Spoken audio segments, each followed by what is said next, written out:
We all have our fears. For some, it's Freddy Krueger, boogeymen, zombies, mummies, you name it. And for others, it's just an older brother trying to be naughty. But for 500,000 people walking the Camino de Santiago each year, there is one word that takes their sleep away. Meseta. Meseta. Meseta. Meseta. Meseta.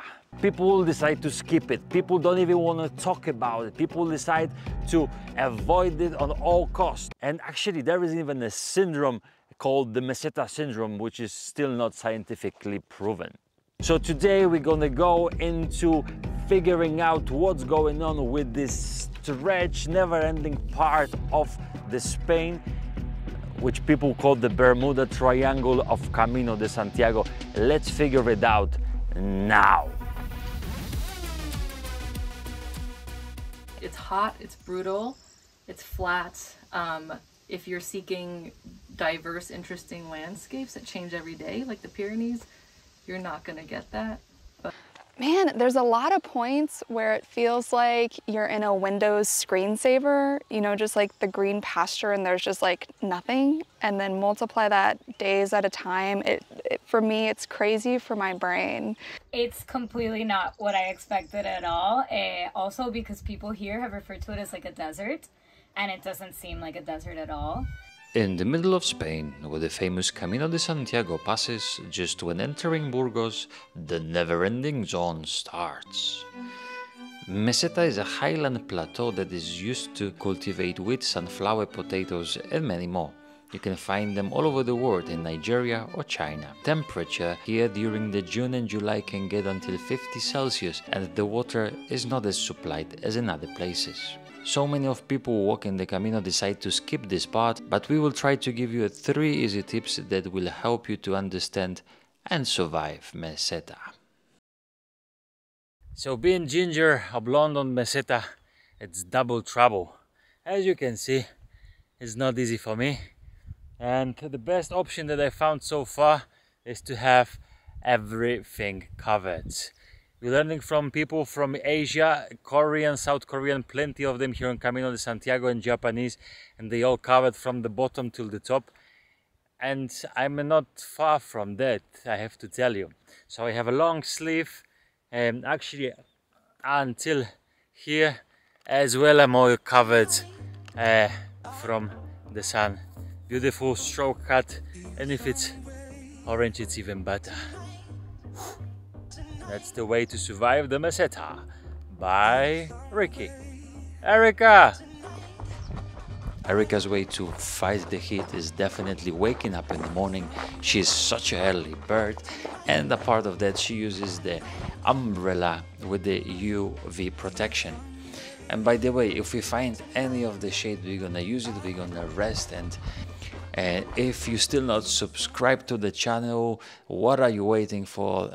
And be a part of the community and like the video as well. Thank you.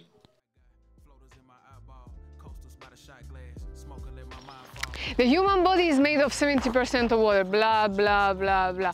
Everyone knows that we need to drink plenty of water when we walk, but no one tells you that you also need to drink plenty of water the day before, so you don't start the hike already dehydrated the day after.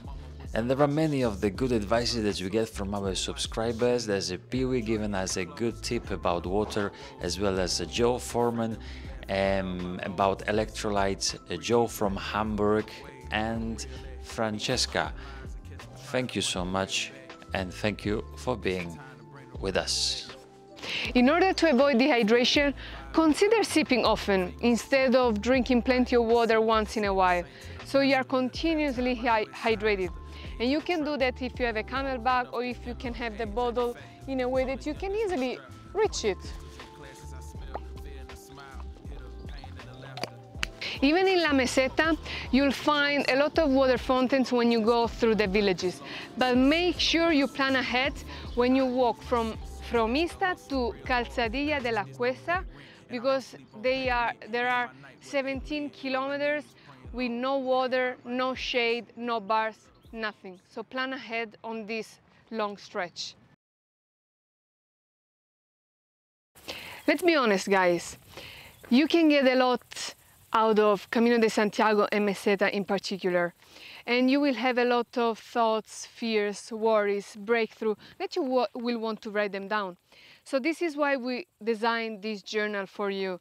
The Journey Within, a journal for Camino de Santiago, which has a lot of themes like gratitude, resilience, effort, silence, a lot of themes with exercises which will guide you through the transformation of this journey, from the physical challenges to the mental and emotional challenges. You can find the link in the description so you can get one. This is your best friend, like your backpack, your shoes, your socks, your umbrella, your quick drying shirt.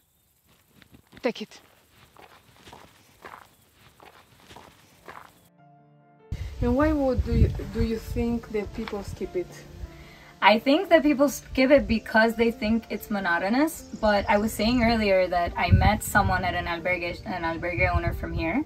Her name was Diana, and she was saying that the meseta is kind of a reflection of how you're feeling inside. Like if you're frustrated and like sad and like kind of anxious, when you're in a very monotonous environment where everything is the same, it's gonna seem boring and like you're gonna want to get through it because you're gonna want that variety. So I think that's kind of why people skip it, because they expect it's gonna be that way. But she also said like if you're fine with yourself and you feel like okay and happy, you're gonna enjoy it. So my mind was freaking out with the heat and what am I doing here in Spain in the middle of nowhere walking. My mind was just going crazy, just running all the time. I don't know if you know the phrase monkey mind. Yeah. So now what I'm working on is I'm actually slowly bringing my mind back to center, back to stillness. And this whole flat stretch for like the last, I don't know how many miles, I've been walking with my eyes closed, just focusing on my breath. And just bringing my attention back to my breath and doing the slight eye being opened, you know, like some monks do, and just meditating. And I'm pretty sure that's the only reason I'm still walking right now. Like a walking meditation. Yes, literally. Literally. Like legs moving as fast as they can go, brain moving as slowly as possible. That's a nice one. Yeah. What are the emotions that evoke Meseta? I keep saying this, but very peaceful. Yeah, a lot of introspection, and you can just be with yourself, you know. So I've taken, even though I made a whole group of friends here, I've taken 2 to 3 days just walking alone in La Meseta, and in the morning, especially with the sun rays going, it is just the most beautiful thing. You can soak it in and look at the ruins of the castles and the churches and really appreciate that you have the privilege to do this, because most people don't. Monkey mind, heat, no water, boringness, all of these things can contribute to you living the Meseta part of Camino de Santiago and go and take a bus, whichever. But we strongly advise you to go beyond those little issues, limitations, and look more into what you can gain from Meseta and what you can learn. Because on the end of the day, Camino de Santiago is a learning process, and then you know what? You can take those lessons into your daily life. But anyways, stop talking and let's go and finish the route for today.